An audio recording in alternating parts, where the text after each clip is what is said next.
এই গরমে কোনো কিছু দিয়েই ভাত খেতে ইচ্ছে করে না। সেজন্য ভাবলাম দেখি বাড়িতে কিছু শাকসবজি খুঁজে পাই কিনা।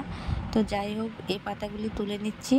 এই পাতাগুলি এমনিতে মানে বাড়িতে 1-2টা লাগালে অনেকটা জায়গা জুড়ে হয়ে যায়, প্রায় থানকুনি পাতার মতন ছড়িয়ে যায়। থানকুনি পাতা একটা লাগালে যেমন অনেকগুলি হয়ে যায় একটা থেকে, সেম এগুলিও। তো এগুলিকে আমরা 95 পাতাগুলি, তো এই পাতাগুলি আমি তুলে নিচ্ছি। এগুলি দিয়ে আমি শুটকি দিয়ে রান্না করব।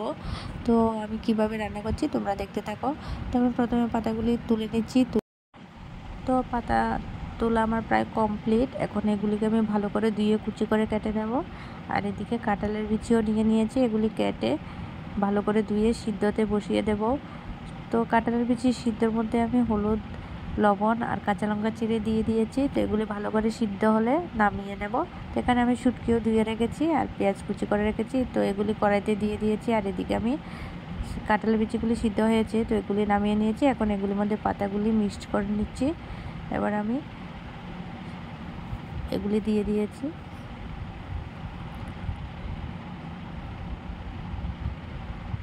তো হলুদ আর লবণ যেহেতু আগে দিয়ে দিয়েছি, এখন একটু গুঁড়ামরিচ দিয়ে ভালো করে নেড়ে ছেড়ে একবার মাখা মাখা করে নামিয়ে নেব।